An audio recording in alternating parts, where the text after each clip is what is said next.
I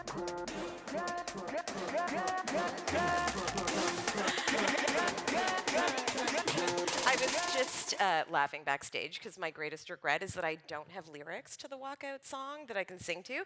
Hi, everyone. Thank you, World City, for having me. I am so excited for this kind of closer conversation. I was telling Jasmine backstage that these conversations, I feel like I could have just done a talk just based on what I heard over the last few days. So thank you to all the great speakers. I am going to start with a bit of a story time because everyone loves a story time at 4 p.m. at the end of a two-day conference.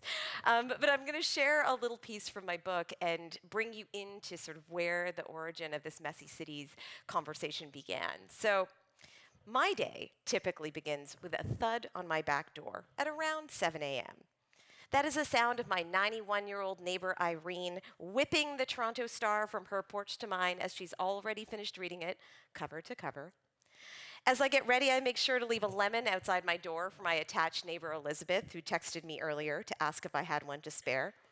And as I step out to my first meeting, a few neighbors have gathered. They're talking about a range of things. They're talking about the weekend's upcoming subway closures. They're talking about if anyone has an extra laptop charger to lend. They're talking about someone's new vitamin regime. And I stop and I chat for a while, and then I hurriedly speed walk to the subway, only to run into Amin, who's the owner of our local coffee shop, who stops me to get the update on exactly where my sister has found a home in his old hometown of London. This is a typical morning on Edwin Avenue in Toronto. I always make sure to add an extra 10 minutes, often an extra 20 minutes, to my commute time, knowing that someone or more likely something or more likely someone will mess up my plans, whether those plans are to be on time or to be alone. Now, I will say that I am complicit in this messiness as well. I run out of milk and coffee frequently, and I am jumping the fence in my pajamas all the time, using the emergency-only entry code to my neighbor's house early in the morning to forage for some. And I will often be the one furiously knocking on my neighbor Shanaz's door at dinner time because I run out of saffron for the kebabs that I'm making that night. I was recently sharing with some friends and colleagues about this revolving door of interruptions in my daily life in my West Toronto community, and they visibly recoiled at the thought of this interactions this intimate and this familiar in their home lives, in their living environments. They commented that it was a level of mixing and interconnection that they didn't want at home, and it would interrupt their privacy and their personal space.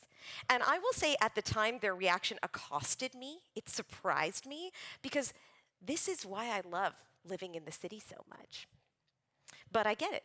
Hearing about a supportive, connected neighborhood can sound like an anomaly amidst the stories we hear about cities today. Wherever you are in the world, we're often speaking of cities that are divided, cities that are struggling with profound tears in their social fabric, attributed to many things. In the case of where I live in Toronto, real geographic segregation facilitated by physical and social infrastructure that is unevenly distributed across the city, probably not unlike a lot of the places where all of you live. But our physical divides are engendering social ones and vice versa.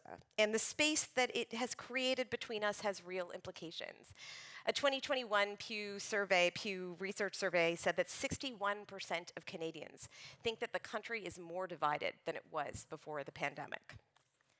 We hear about the affordability crisis, where it is hard for the majority of populations to feel the sense of economic opportunity and mobility that is supposed to be the promise of cities. There are endless roundtables, white papers, panels, we've heard so many this past few days, about how to address these divides and bridge our city back to wholeness. And the solutions are often as daunting as the problems themselves, leaving it challenging to know where to start. Now, I share the story of my neighborhood because I think it holds clues to how we overcome these divides.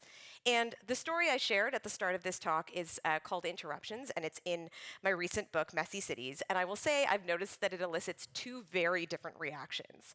So there is the, I could never live like that, or the, I wish I knew my neighbors. I love that. And so it reflects the very nature of sort of what we're struggling with in cities. And so let's do a survey, a no judgment survey. Who are you in this conversation? Are you the I could never live like that. And let me just say, let me take a moment for all you Gen Zs in the crowd. There's a lot of Gen Zs who say, I love that for you. And sometimes I feel like that means like, I love that for you and not me, old lady. So I love that for you. Who's the I love that for you? I could never live like that. Who's the I love that and I have it, like I have it in my community? And then who's the I wish I had it? So let's start with like, I love that for you. I could never live like that. Okay, this is an urbanist crowd. I'm not surprised. I've tried it in a few. I love that and I have it. Hands up. Okay. And I wish I had that. Yeah, so it's about a 50-50. You know, it's funny, I don't think that the divide sort of that you typically see, which there's a lot of people saying, I don't think I want that. It sounds nice for you, but I don't want someone in my kitchen when I'm also in my pajamas. And I don't think it actually suggests political leanings. I think it highlights that many of us have lost love for the very thing that makes our cities vital. The beauty and complexity of sharing space with others, even when it is inconvenient. In the book, we ask if messy should not just be descriptive, but actively programmatic. Should it be a way of thinking about how we build cities in the 21st century? And as we've heard this week from almost everyone, the bulk of humanity now lives in cities due to a half a century of rapid migration and the emergence of megacities. What's more, we live at a time of mass migration and dislocation with over 110 million, and I think since we started working on the book 2 years ago, that number has gone up to 140 million.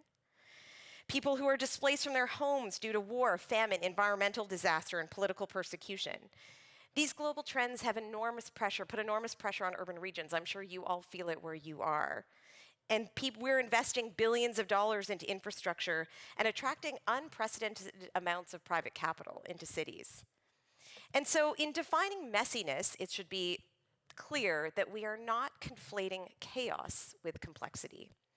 Extreme overcrowding, lack of adequate sanitation, oppressive pollution, chronic homelessness, these conditions are messy to be sure, but not the kind of messy that we advocate for. To live in a city has always been to work in the space of these micro-negotiations, to be in a dance with our fellow urban dwellers, to be confronted with each other's differences. And we know, if there's other nerds in the crowd, we know that political scientist Robert Putnam has written about this a lot, that interaction with individuals with diverse lived experiences increases our capacity for empathy, which is a crucial starting point to be able to live together in urban environments. And for those of you who were here for Charles's talk at the end of yesterday, you know, even just having that moment where we hugged, asked about a stranger's family, started to bridge those divides. But I will say these days, we have fewer and fewer places where this happens. In a 2022 report by the Toronto Foundation, sorry, lots of Toronto references. I am a Torontonian, this is our way. Folks in our city said that their web of friends, family, and social networks had changed since the pandemic. They came out of the lockdowns with smaller groups of family and friends than they had going into it. They were seeing fewer people in person, and they were communicating less in real life. And 1 in 12 even said they don't have someone close they could call for help. You know, my organization conducted research in 2024 with international students, and we heard from one participant that they said that their 3 a.m. emergency phone call was a distant uncle in Ohio. And this reflects, you know, it's consistent. I think I see Anne Britt up there. It's consistent with a lot of what we heard from Anne Britt yesterday. And it's a much longer conversation about what got us here, including systemic racism and how it plays out in the design of cities, the lack of cultural responsiveness in our infrastructure, the role of social media, which we heard from Greg, in facilitating the spread of misinformation and pronouncing these divides, imported divisions, the list goes on. And I am not going to imply in this talk that just getting us in the same place means that we will interact or negotiate with each other with more ease. It's just underlining the theme, and I think I've heard this in almost all the conversations this week, that while we need to focus on the important critical hardware of our cities, the physical infrastructure, we also need to focus on the software. And that's not just the people, it's how we invite people to come together and be together. I'm going to go out on a limb here and just assume that a lot of folks in this room understand the concept of people-centered cities, cities for people, by people. Head nods, yes, almost everyone, yes. Good old Jan Gale got to us all. And wonder if it's time that we start to expand the aperture of what people-centered cities really mean. I've spent the better part of the last 20 years of my career doing deeply participatory and equity-centered projects. Projects that in many cases have taken half a generation to come to life. We have built buildings, we have built public space, we have designed social policy, together with people who are experiencing the most compounding barriers in our country. That includes folks living in poverty, experiencing mental health issues, experiencing struggles with substance abuse, working with racialized communities who have suffered at the hands of infrastructure and policies that have engendered systemic marginalization in our cities. I promised them I would do a Celine tap on my chest, so there you go, for those who know what I'm talking about. In the organization I lead now, we build bridges between communities and institutions and help ensure that we represent the needs of, and in the case of our work in Toronto, a public that is in a place that many people say is the most diverse city on the planet. These projects, these long-term participatory projects have been tremendous investments of emotional and intellectual labor, and they have been costly and they have been lengthy. And it hasn't, and I think this is a trope that I would like to bust, that it hasn't been with the working with the community part of it all that has actually taken the most time. It's the extended timeline on convincing institutions and governments that this work matters, that this de-risks major long-term investments by focusing on building what people need the first time you build. But in spending the last few years pulling together this book, I realized something, that the most successful community-first projects always start with an individual, a community, a group making a mess. A group of women starting a garden on a small, unassuming piece of asphalt in the neighborhood, in their neighborhood, to grow much-needed herbs from back home that were far too expensive at the grocery store, which then turned into a local food security program. A project I was involved with, a bunch of youth that were playing basketball in a low-traffic parking lot outside of their tower, turning into a multi-use sports pad and creating a much-needed recreational space in an inner suburban community that had just been deeply impacted by gun violence. A lot of the messiness we profile in this book are stories where the community feels agency to respond to their unmet needs with a DIY solution. And the messes highlight, they spotlight where institutions end and the public begins. My colleague and co-editor Dylan Reed says it beautifully. He says a lot of things really beautifully. That the messiness that we explore is kind of like desire lines, the informal trails that show the natural routes people want to travel through in green space. I think a lot of us know desire lines. Messiness are like a different kind of desire lines. It reveals how we're actively shaping the city in defiance of how the city tries to shape us. And so the tension isn't new, of course. Across histories and geographies, the physical expression of urbanism has reflected both an appetite for order and the inevitable chaos that happens when you bring people and ideas and goods all together in one place. And the best laid plans of those who have had or have power to build the city are constantly challenged by the nature and the force of organic urban development, all of these messes. And so in the mess, we can find clues about what people want, wish, and need for their city. In the book, you'll read about space for Trinidadian families who want to play their steel pan drums all day, all night. A push to better utilize strip mall parking lots in the suburbs for local economic development and community space. A new definition of heritage that includes side-of-highway banquet halls that play host to the celebrations and milestones for so many South Asian families. And interventions that remind us that the rights of the more than human world have been single-handedly ignored in the category of stakeholders to engage in public dialogue about the future of our city. And so as we pulled together the book, a lot of people said this to us. You might be thinking it, doesn't this sound like tactical urbanism? And, if you don't know tactical urbanism, it was sort of this movement in the early 2000s, low-cost interventions that tell us what people want. It was a movement that was all about dysfunction and vibrancy at the same time, and naming what is not working and bringing people together and a community together to activate it. And in some ways, what we're talking about is a kind of tactical urbanism. However, That work has lived predominantly in the domain of people with privileged identities, people who feel safe and they feel like they have the security and status to challenge authority. And the messy urban that we are discussing is not just defiance for defiance sake. It's more discreet. It's more humble. It's more focused on making it easier for people to get the things that they need and to eliminate the bad friction that gives us undue stress and mental load, significant mental load in urban life. Now, in North American and Western cities, we're very used to a European planning paradigm. And I think Jason Thorne, I was going through Blocks Hub's loneliness book yesterday, and I think Jason Thorne talks about it really beautifully that says, you know, it imposes order and it's very ill-positioned to look at community needs in a really nuanced way. And in cities in Canada, which have 20, 30, 40, 50% of their population as foreign born, it's about time, I think, that we broaden what order means and really recognize the multitudes of ways that order exists in the places of origin of the diverse residents, at the very least in our Canadian cities, but I imagine for those from all over the world, you're experiencing the same. So I often hear people talk about their trips around the world, people going to the African continent, people going to South and Southeast Asia, and just raving about the vibrancy of these places. But then those night markets that they love in Hong Kong and Nairobi show up on their street. And they're noisy and they're active after 11 p.m. And the next day, their counselor hears about it.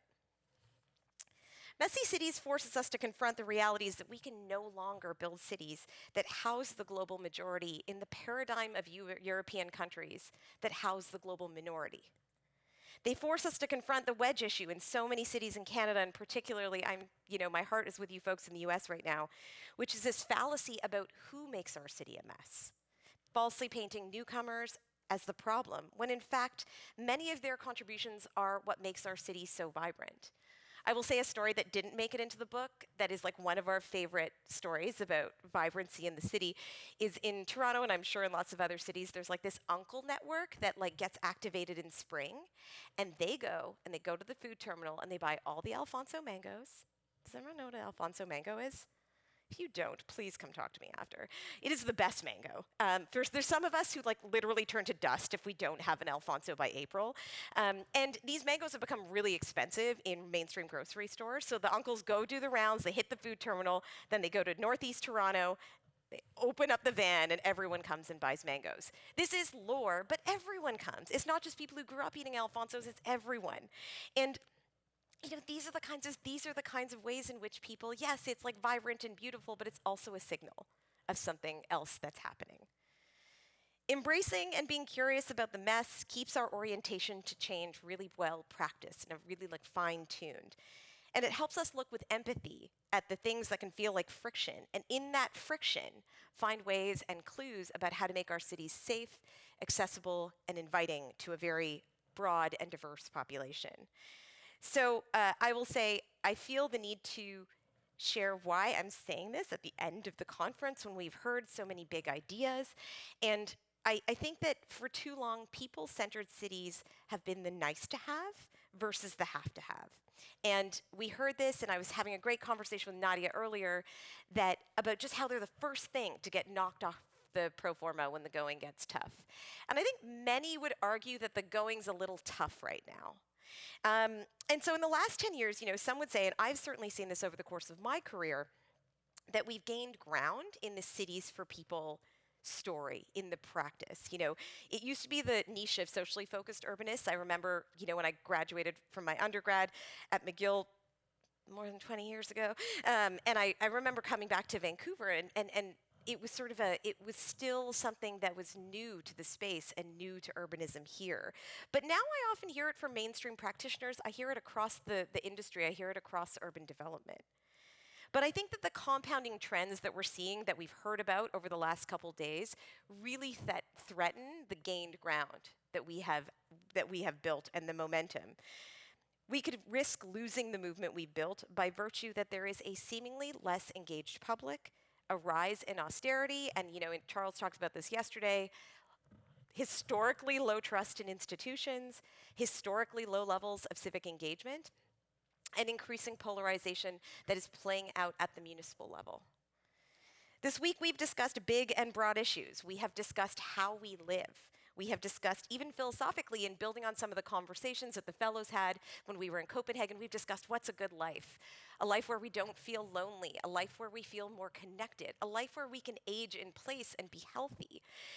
We are thinking about these big ideas, but I think for a lot of us, tomorrow morning, what is the starting point? And sometimes that can feel a little daunting. So, I am a big fan of Saul Alinsky, he's an activist. He was an activist, and he wrote this beautiful book called Rules for Radicals, and I like to think of myself as a realistic radical. So I am going to offer a frame as we end our day.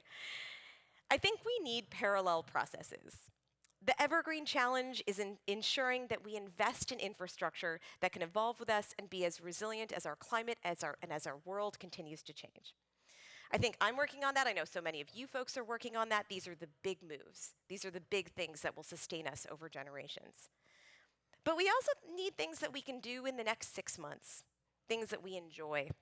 And as we work individually and together to make change, I truly believe this, and I was having a great conversation with Charles about this, that it should be nourishing, and we should not be ashamed of this work potentially even being joyful.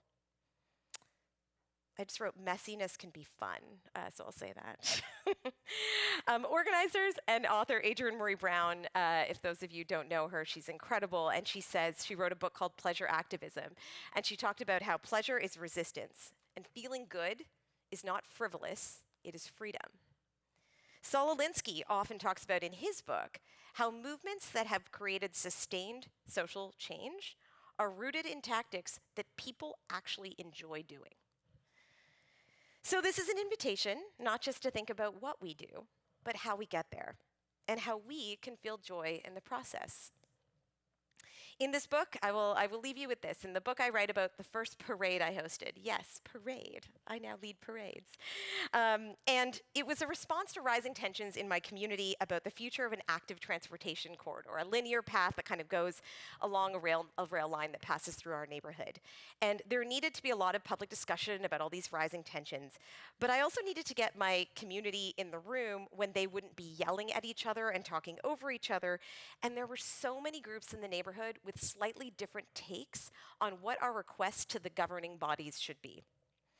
I also realized that part of the conflict was that the path had been kind of closed on and off for months, so many people had not actually been on it. They had not set foot on it, thinking it was closed or under construction. So, a group of community members and I decided that before we try to have a measured conversation, we are going to have a parade. It's going to be permitless, it's going to be rogue, it's going to be loud, it's going to be ridiculous. And for the record, I had never hosted one, but now I host many. And we needed something silly and joyful to remind us of how much we love this place, so that we could later get together and have a more civil dialogue about its future. The parade was a success, and I will say, in talking to Jasmine, I was like, I could just talk about the parade for 20 minutes. What do you think about that? We decided against it, but please, if you're interested, please hit me up. And it actually sparked some of the other local groups to reach out and say that we should work more closely together to collectively advance our requests of the Regional Transit Authority, which was the source of much of this conflict. We hosted another parade about 6 months later, all the local groups together, and helped the neighborhood have a productive conversation, all while waving papier-mâché tulips and raccoons, which are our mascot in Toronto. Shortly after, the local groups convened, and we made a plan to bring our asks to the Transit Authority together rather than separately, and to start working like a team. What I love about messiness is it has the clues that lead to change that don't always require decades of investment and institutional buy-in and stakeholdering. It can lead to changes whose impacts can be seen more immediately. As an example, a community who can speak to their differences in a measured and compassionate way and organize towards a win with local government. It's a policy to allow pop-up markets in the parking lots of inner suburban malls. It lets the uncle who goes and buys those wholesale mangoes to be able to sell them without worrying he'll get into outsized trouble or experience a disproportionately punitive response to his sale of mangoes. It reminds those of us who are losing hope in institutions that change is possible, that there are accessible starting points, and it helps us build our confidence and our muscles to participate in civic change. Now, everyone says it's an unprecedented time, and I just want to say I think it has always been an unprecedented time. I moved to Toronto from Vancouver during what was called the Summer of the Gun, which then became the Year of the Gun. We had historically high incidences of gun violence in our city, which we've since almost hit again. And those communities that I've worked in have been in a suspended state of crisis for generations. It's been an unprecedented time for a very long time. And as David Suzuki said in a recent interview, the units of survival against climate, against other stresses and shocks, are going to be local communities.